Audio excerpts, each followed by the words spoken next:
sometimes we know we need content, but we kind of shy away from creating it because we think it's going to take too long to actually get results. Of course, we've heard that content sometimes takes 8 months to a year. So how do we make sure we're creating good content, but also getting quicker results than 8 months to a year? Well, fortunately, Jake Hurwitz came in and he's with Thursday Labs, and he shared exactly what he's doing and also what he's doing with his clients so that they're getting content that's going to create an amazing brand, but also in the short term, starting to see results really quickly, like 4 to 6 weeks. And so he's got some really interesting ideas and a lot of key action items you can do right away that are going to get you quick results and create a long-term brand that you're going to absolutely love.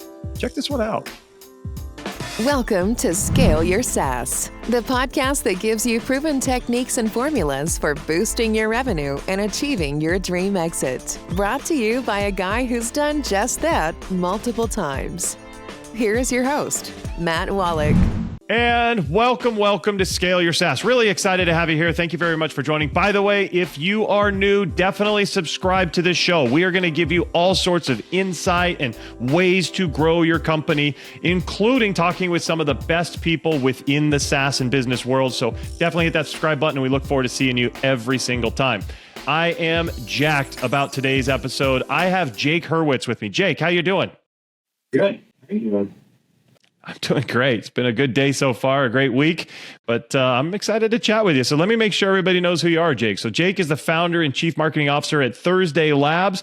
This guy is a true visionary. He's a serial entrepreneur who's very passionate about innovation and connecting with people. Thursday Labs focuses on organic thought leadership content for founders. And really what they do, they handle end-to-end content creation, video production, social media, website design, and a whole lot more. Their focus is on measurable results, not content just for content's sake. So Jake, once again, thanks for coming on the show. Excited to be here. Likewise, excited to have you. So tell me what's going on with you lately and what's coming up. Oh man, a lot of life lately. So, it's been a busy decade, I guess we could say. Long story short, I started this agency about 10 years ago. I was just like an 18-year-old kid starting a marketing agency, so made all the mistakes. And got into tech through that, started a couple startups. Most of them failed. We did sell one, which was pretty cool, just a little bit of money. And then I got into venture capital for a while. And so I was like a VC at like 22 years old. And wow, did that for about 5 years and woke up one day and was just like, damn, I'm a finance guy now. And that's never who I was or who I wanted to be. And made this evolution back into marketing. And I was a CMO for a year. And then come January, the world seemed to really change really fast below our feet. Like GPT came out. All these AI tools came out, the market changed drastically economically, and we had to, even though we did a great job growing the company when I was CMO, we grew by like 300%, 6 months. We did have to shut down in January, like had a high burn rate, couldn't raise the next round. We were selling to a market that got completely decimated by economic tough times. And I, without skipping a beat, was just like, there's this new model that I'm figuring out here and it's working and the tech is there to make this super efficient. And that's Thursday Labs. So I've been busy, really busy since February, really working with one company, kind of figuring out the model, the case study, like what's the right offering, where's the value, what's the pricing, really in beta for about 6 months. And I'd say we figured that out and I put that out there, the new offering, figured out the pricing, figured out the timeline, kind of the whole playbook, right? Like what is the product? I put that out there about 6 weeks ago. And for anyone listening, depending on when you're listening, it's September 12th right now. I'd say I put that out like right at the beginning of August. And within a week went from 1 client to 6 clients on this new model. And so we're kind of like now in the beginning stages with all these new clients. We've got a wait list of about 10 more. So I'm tired, I'm overwhelmed, I'm working, and I'm also in a travel season, traveling all over the world and moving in about 2 months. So if anyone's like, wow, this guy sounds a little congested. Yeah, I'm a little burnt out and caught a bit of a cold. Doing my best to get good sleep these days. So long story short, that's where we're at. Very cool. And so awesome that you were able to create something that generated a whole bunch of interest and going from 1 to 6 clients that fast and having a wait list of 10 more. I'm sure that's a place a lot of people would want to be. I want to get into that in just a sec. But first, I got to know, why Thursday Labs? How'd you come up with that name? It's a long and honestly not that exciting story. I'll give you the footnotes of it. In 2017, I was going through my first and very difficult breakup. And I was really lonely, and I was living in Boulder, Colorado, and in the process of moving to Denver. And I just wanted to meet new people. I wanted to meet just like new friends. I was young, and I wanted to meet adults and like just cool, smart people. So I started hosting a dinner party every Thursday. And I love that. Yeah, over the years, it grew into a company, and that company was first called Blue Plate. And later, during COVID, obviously had to change things up a bit, but we relaunched and rebranded at one point called Thursday Club. Mm-hmm. And it evolved largely over the years. I hosted like 200 some odd dinners all over the world. I can say all over the world because there was one that was overseas. So now it's global, but the rest were all over the country. That counts. I guess it counts, yeah. So we hosted dinners all over the world and learned a lot about a lot of things through it. And when I was relaunching my agency, my company back in the beginning of this year, I wanted to come up with a name for it. And I was like, God, I've launched so many things. Like I've launched an agency. I've launched 6 of my own projects and companies. I've launched dozens and maybe hundreds of client companies. And like, I can't just keep being the guy who just like keeps launching new things under new names. I'm going to run out of names. So I looked at what I already had, and it was like, I've got Thursday Club, and people know me for that in a lot of places. So maybe what I do is launch Thursday Labs, and that's almost this like de facto holding company or umbrella company over different projects. And so launched that thinking that Thursday Club would be almost a like division of Thursday Labs, which was our networking events and our dinner club and stuff like that. But then I just got so busy with the content production that I haven't hosted one dinner over the last. The last dinner I hosted was in January.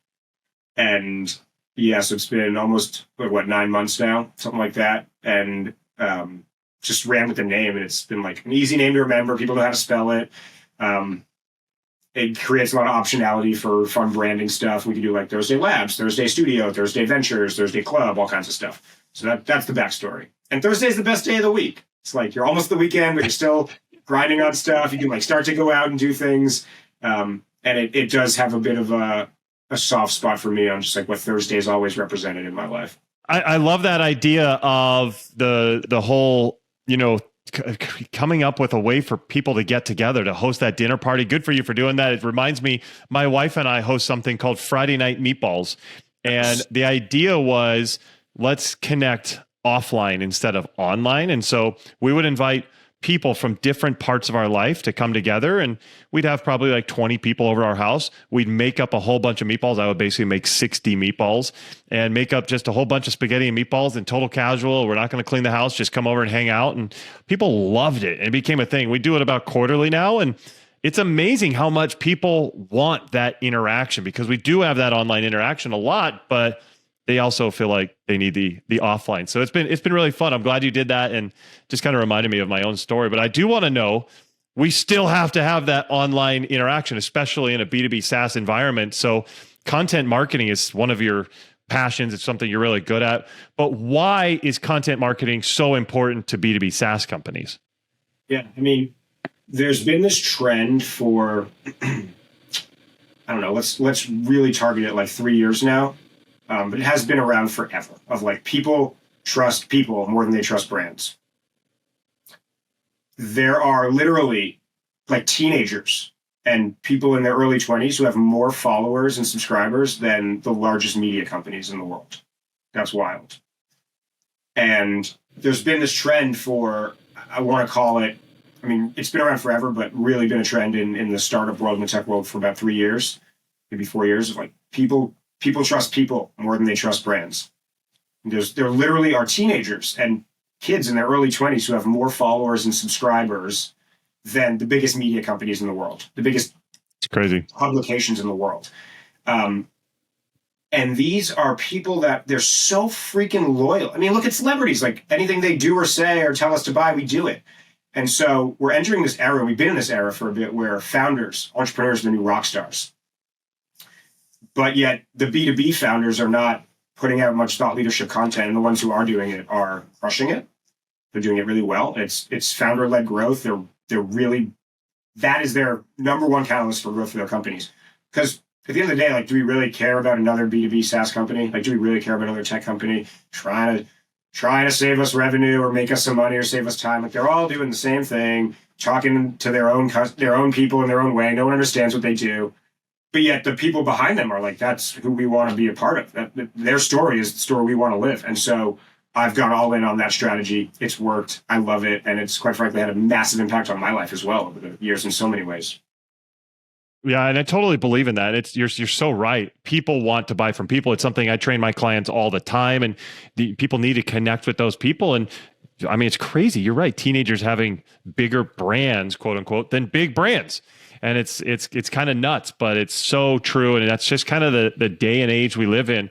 But if you're starting this, if you're a SaaS founder, let's say, and you're wondering, okay, well, what type of content should I create? What can we put together on our side that's going to actually convert? Because growing an audience is one thing, but if you're a B2B SaaS founder, what content should be created that actually converts into customers? Yeah.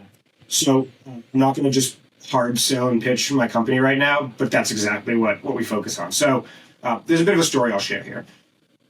What I found, and I've been there myself, and is you've got all these founders who are like, God, I feel like I should, and that's kind of the key phrase, I feel like I should be producing a podcast and writing a newsletter and blogging and being on Twitter every day and writing on LinkedIn every day. Like, I should probably be dabbling on TikTok and all that. But screw that. End quote. And like, so many founders are dealing with this and feel like that because they don't know where to start. And it's a lot of work, and they don't have a strategy, but they know they should have a strategy to it. Like, why are we doing this? They don't stay consistent. It's slow to get results, and we're in a quick dopamine, like quick results type of era. And so you give up, and so they just don't do it at all. And so that's what we do with our company is we produce all that content for them. So we produce a podcast for our founders. We write their blog every week. We run their newsletter every week. We run their social channels to distribute all that content in short form video, blog, newsletter, tweet threads, LinkedIn threads, and then of course the long form episodes on Spotify and Apple and YouTube. So basically it's like you show up for an hour a week as one of my clients, you record your episode, but then you get 150 pieces of content over the course of 12 episodes across 11 channels. So anyway, I believe, I put my whole career on the line for this, and I'm building a company, a platform for this, that founders should be, number one, like, do the podcast, right?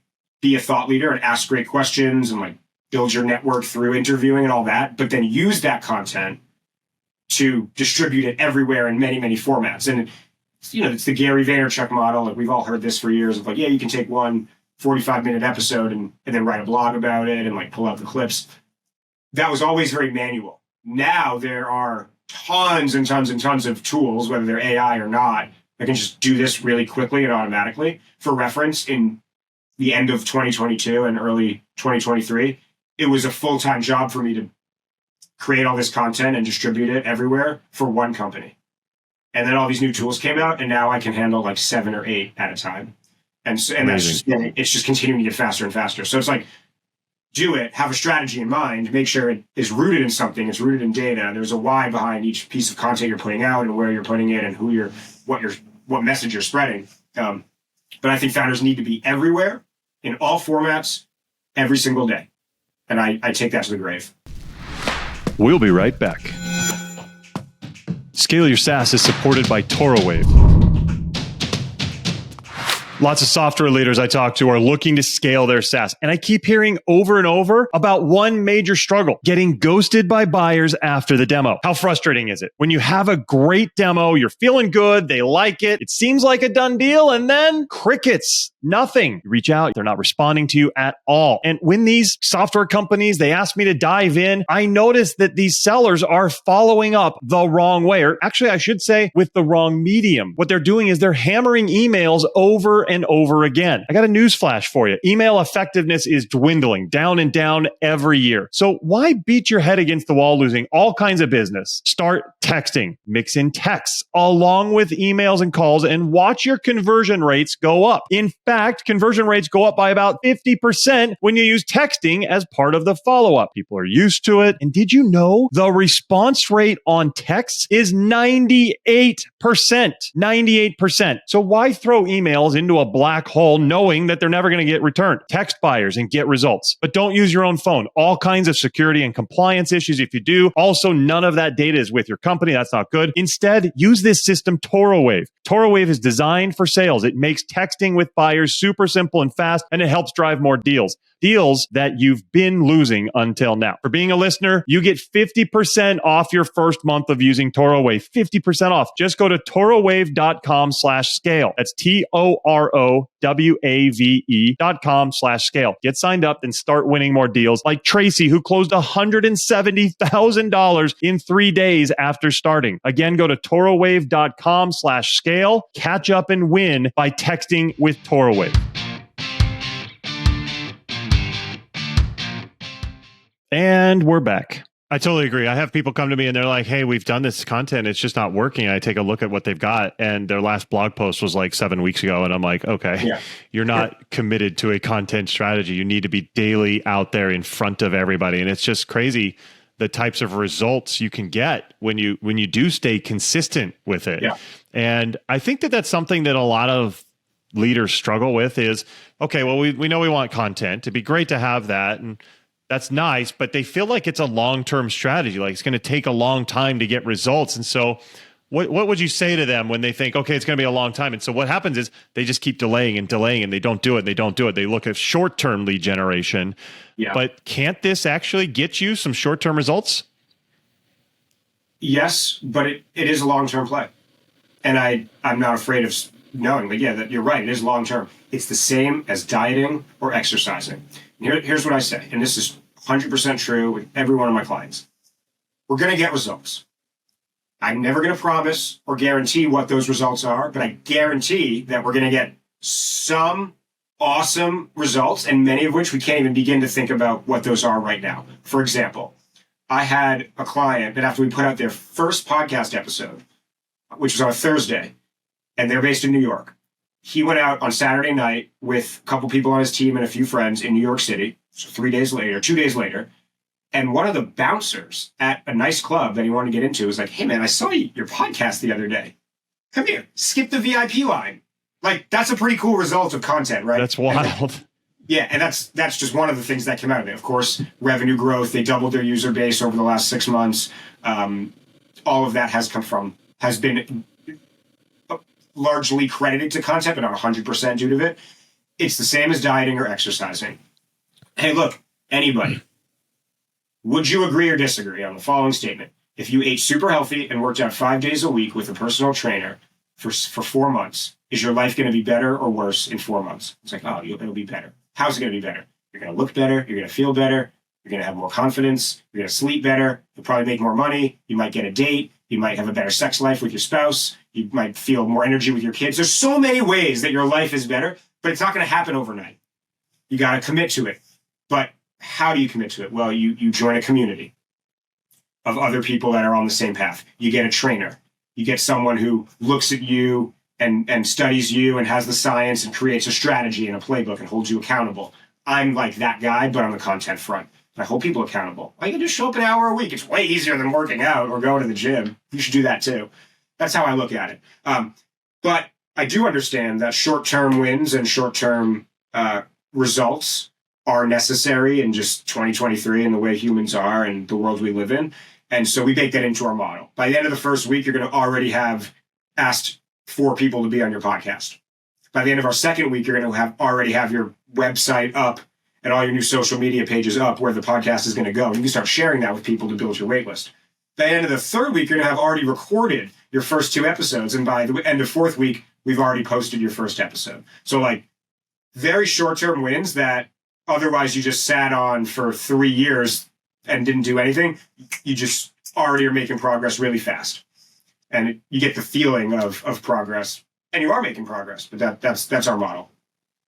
Yeah, I mean, I feel like that is great progress. I love that you're letting people know, okay, it's a long-term play and you're going to get results in a while, but you can also see results quickly. I think that's fantastic, right? Yep. And it's, even for a while, just to kind of open the kimono a bit, we were pricing this really high. And that was one of the big barriers here. I mean, I was, the price for this and a little bit more was $25,000 a month. And we had 2 clients doing that, right? Like there was a pricing mix match. So we changed the model a bit and brought the price down to what it's currently at $6,000 a month. And now it's like wildfire. Everyone's just different level of value. And so I bring that up, one, to like share our pricing transparently with people. Like we're super transparent about it. But for someone to think, okay, I need to put in an hour a week and, a month to start like getting stuff out there, and it's a long-term play, and it costs me $300,000 a year to do this, like, I don't want to do it. But if it's for 4 months and to like give this a try and take yourself from like 0 to 100, or we call it unknown to unforgettable, for $24,000, yeah, why would I not do that? The barrier to entry is so low. So the whole mission here is get more people, as many people as possible, millions of founders sharing their story, putting their content out there, like building businesses off of this playbook, this whole philosophy, this thesis, building lives off of it. And it should be a no-brainer. Like, why? I want people doing this. So that's a big part of our model. I love that. From unknown to unforgettable. That's so, that's a great piece there. It's so for, something that just people can just attach onto and align with. I think that's a great tagline. So what are some of the mistakes, Jake, that you see SaaS companies making when they are trying to do this on their own? Yeah, there's a lot. The number one mistake I see is there's no strategy. It's just like content for content's sake. So, a couple times a week when I feel like it, I'm just going to go talk to the camera about a thing or write a LinkedIn thread. Look, that's better than not doing anything, but you're honestly just wasting time, in my opinion. So you got to have a strategy. You got to work backwards. We've got a whole science to like, who are we reaching? When are we going to reach them? How are we going to reach them? Who are we going to interview and get on our podcast and feature in the blog and the newsletter in order to show our audience that like we have good thought leaders that we partner with and we activate their audiences, and there's a whole science behind this. And so looking at content as a data-backed endeavor, as a research endeavor to learn more about your customers is really important. I mean, that's the solution to these mistakes. It's huge. And then the next thing I'd say is huge mistake is, and this is kind of classic, founders getting on and basically just talking about themselves. Because they want to be a thought leader. They want to show the world that they have smart things to say. So they get out and share, here are 5 things that you should do to increase your productivity, according to me. I just ran a Spartan race, and here are 6 things that I learned about leadership, according to me. I ran the Spartan race. No one cares about you. They care about themselves. And so it's challenging, and there is a balance to strike of like, how do you write stories and share stories and about others while people still thinking like you're brilliant and you're a thought leader and you're someone to follow.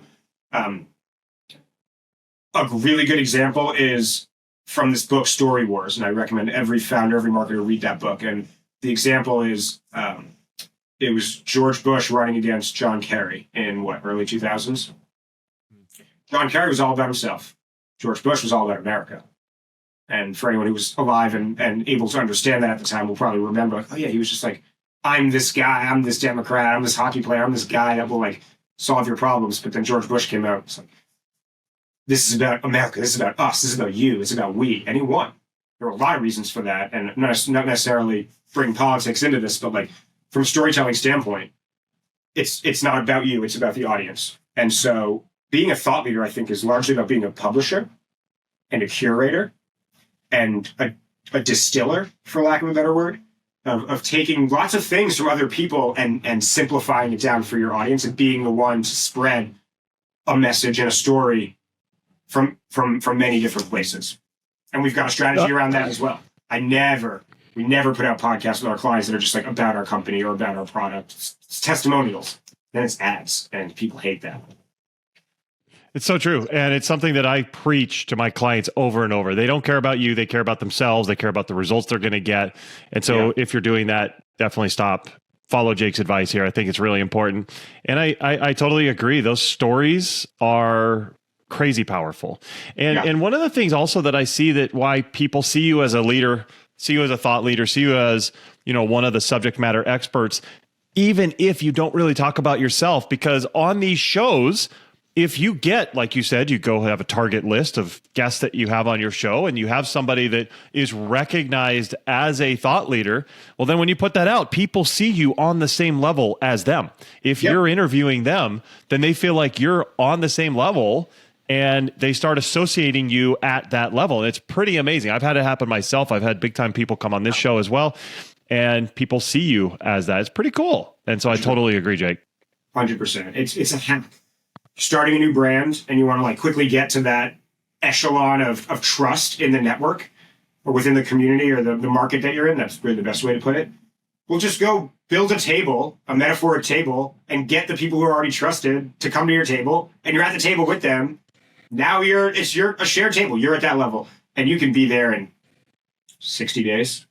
Look, if you're not willing to do this in 60 days, then like, don't even bother any of this. I love it. I think that's a great one to close on. It's something that you guys can take away and learn from. But Jake, this has been awesome. Really appreciate you coming in. How can our audience learn more about you? Yeah, absolutely. These days, LinkedIn is my battleground for content. I test a lot of strategies and ideas on my own pages. I've been sick the last couple of weeks, so I haven't put out as much in the last 2 weeks. But LinkedIn's the best place. Jake Hurwitz, Hurwitz, or check out our website, which is thursdaylabs.co. Love it. We'll put all that into the show notes for everybody listening. Go ahead and check that out. But he's Jake Hurwitz, Thursday Labs. Everybody go follow him. Jake, thanks so much for coming on the show. Thank you, my friend.